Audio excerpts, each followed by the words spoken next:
Yeah, so like, yeah, these people in the Old Testament, right? They were like trying to do. They had like a tradition where they were observing scriptures, right? And they were making copies and copies and copies of the messages. They're already producing their own amulets of these traditions and everything. And so, like, no way can the message of Christianity, because the main message of Christianity throughout the Old Testament, it talks about, you know, like God being triune. God is like God. There's more than one person in heaven.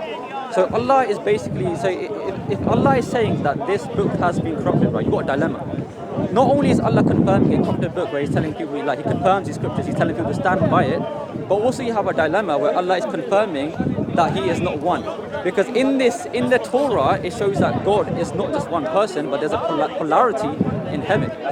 So there's a big dilemma. Not only do you have like Allah confirming a corrupted book. Okay, so I don't think you understand what a dilemma is. I'll explain to you what a dilemma is. Like a paradox, kind of. So like, sorry? So basically, not only is Allah confirming a corrupted book, He's also confirming that in this book, right, that, that He is not one, but He's polarity. Okay. But then again, Surah Ikhlas says Allah is one. So look, let's break it down a bit, because you've made a few fallacies, okay?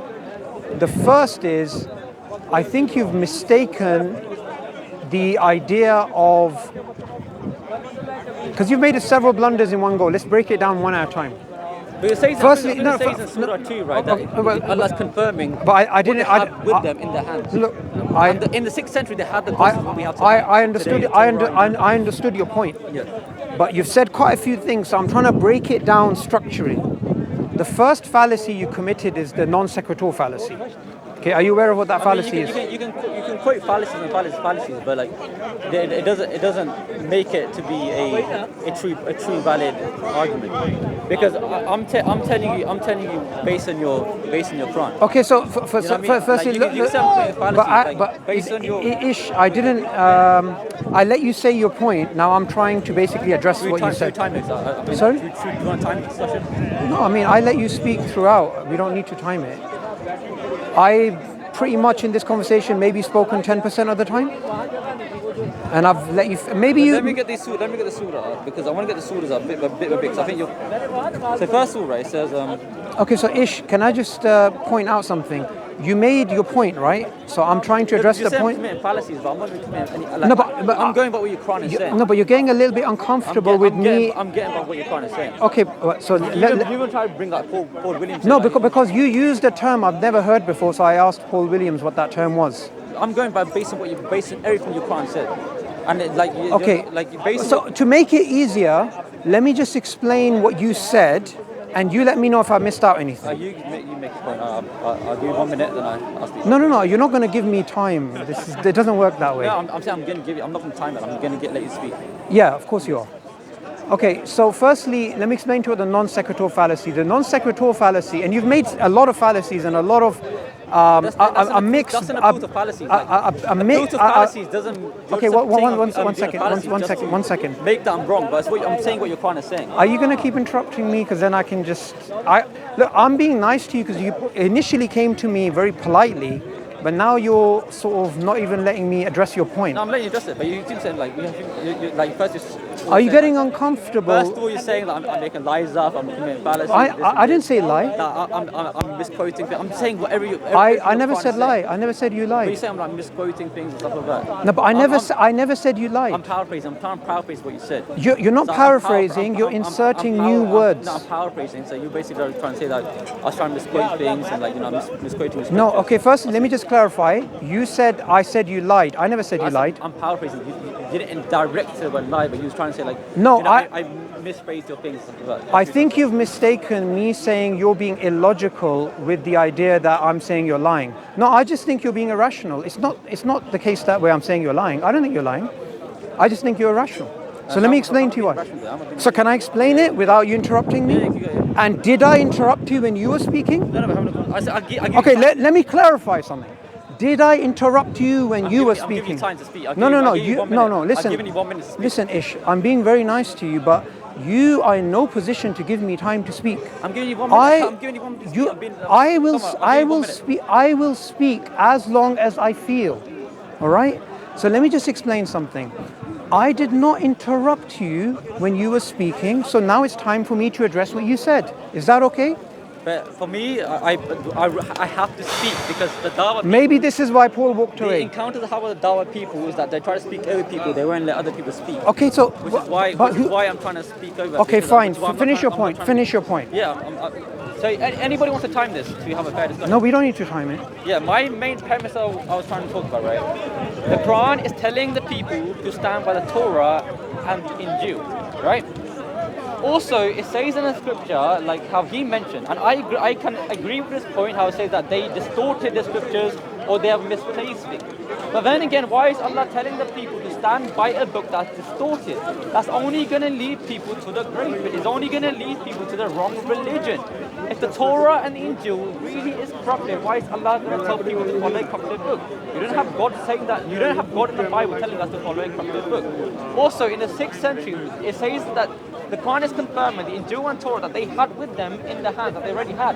The Torah, the Injil we have with them, we know now is the Codex Sinaiticus and the Vatican. You're talking to me, not the camera. So these are the things that What are you doing? we have now. And the Quran What are is you confirming doing? that. So the question Is he still feeling applies. all right? The dilemma still applies.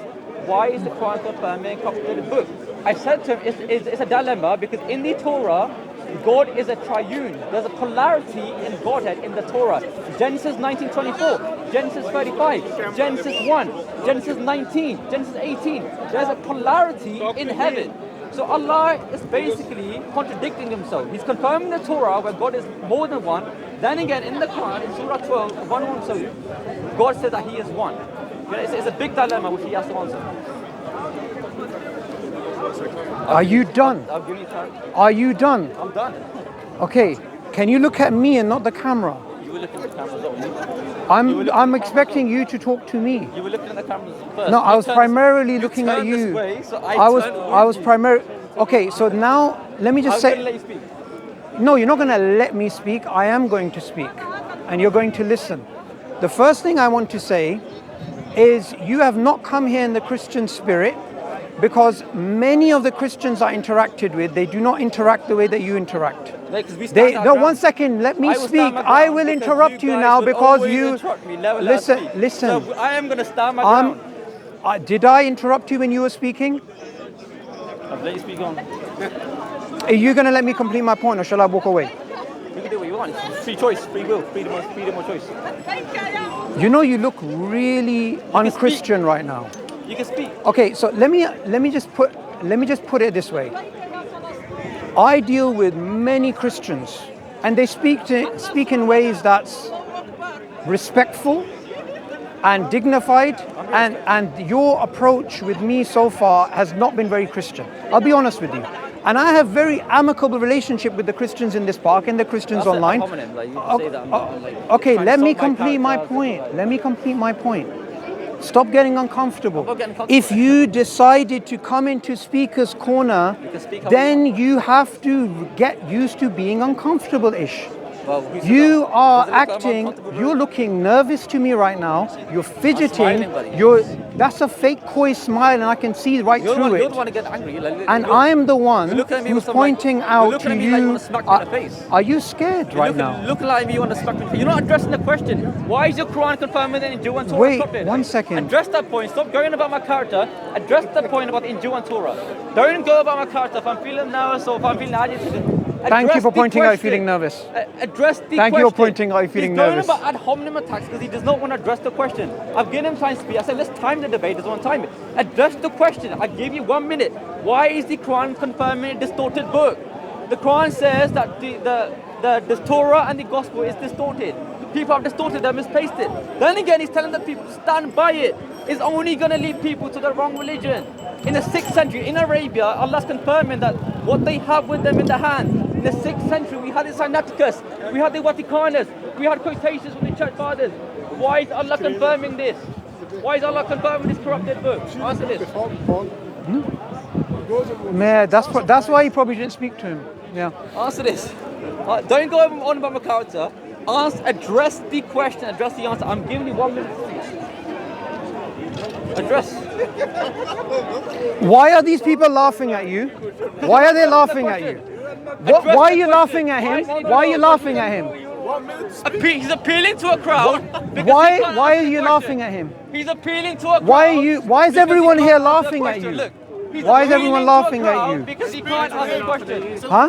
Why is the Quran confirming a corrupted book? In the Torah, God is plural. Can I He speak states now? that God is the Trinity. Can Why I is Allah speak? confirming that it's triune? All When the in Surah people Isra, here, he states all it's the one. people here were laughing Contradiction. at you. Okay, so Answer let me the explain question, to you. Saboor. Let me explain. Listen, let me. Answer that question. Can I talk? Address the question without doing any ad hominems or appealing to a crowd. Answer the question. I'm not your dimmy. What? I'm not your dimmy. Answer the question. You're not a dhimmi. I'm not your dimmy. Go on. What's a answer it. dhimmi? I'm not. In other words, I'm not your doormat, which you can walk over and try to interrupt the conversation, which you can try and walk over me. Like how all the dawah people who are faced, they try to interrupt, they try to walk over, not give you a chance to speak. I am us Christians. We are not soft. You're not. We You're love not our very. Muslims, You're but we will not. stand our ground in you're- the name of Jesus Christ. You are not being very Christian. You are What does not. it mean to be a Christian? It's to be What- means to okay, follow Christ. I'll give you an- Christ was loving, but he also stood his ground. Okay, are you being loving? Okay, yes, I love you. Inside my heart, I love you. But I'm also standing my This ground guy. against you. I'm not letting you walk over Why me. is that guy? I'm Why not are letting you people do that. laughing at you right now? Because I know I'm Because standing you my ground. don't represent Because I know I'm standing Christianity. my ground. You don't represent the Christian spirit. You've actually made a mockery of your own religion. So I'm going to make my point after you've done your introduction my point three 3 times. times. So now I'm made my going to point. address Address the this. question. Address Now, the question. what he basically said is this. There's a dilemma. For a dilemma to take place, there has to be a logical argument. He didn't provide a logical argument. He provided two contradictory statements. The first statement he provided is that the Quran is telling us to believe in the Bible and the Torah as it is right now, which it does not. So that's the first falsehood. The second falsehood is his idea that the Quran is telling you to believe in the one God, and it's also telling you to believe in the triune God, which again, the Quran is not doing that. And he's saying it's a dilemma. So the dilemma that we basically have according to him is this. The Quran is telling you to believe in two different things, when actually it is not. His basic argument is that the Quran is inconsistent, but the Quran is consistent. The Quran is telling you God is one. The Quran is telling you the Torah is corrupted. The Quran is telling you the Bible is corrupted. And the Quran also tells you something beautiful. It tells you that to interact with your Christians, with the Christians that you interact with, let you and the Christians come to a common ground. And the common ground is that you worship none but God alone. And the Christian spirit that I was referring to earlier, which he is not emulating, is the Christian spirit that I've experienced many, many times online and offline, where people speak with respect, they speak with a level of decorum, they speak with a level of logical consistency, and overall they have a very nice demeanor, not a nervous, dim-witted person who's just trying to win some points and make himself look like a fool. Thank you very much. Okay. Running away. Okay, let's do.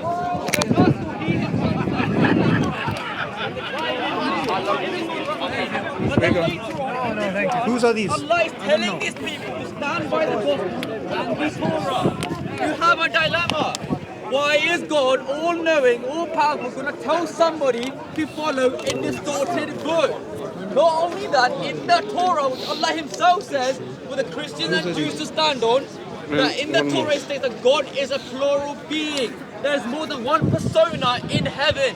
In Genesis 1, there is a Trinity. In Genesis 19:24, God is a Trinity. Genesis 35 verse 1, God is a Trinity. In Genesis 19, in Genesis 18, God is a Trinity. Why is Allah confirming a triune God when Allah Himself says in Surah Ikhlas that He is one?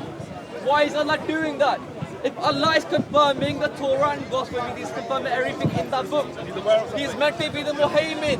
He's what the Quran, and the Quran is meant to be the Muhammad, an authority over the Gospel and Torah. He has to show me, according to the Quran, what we must believe from the Torah and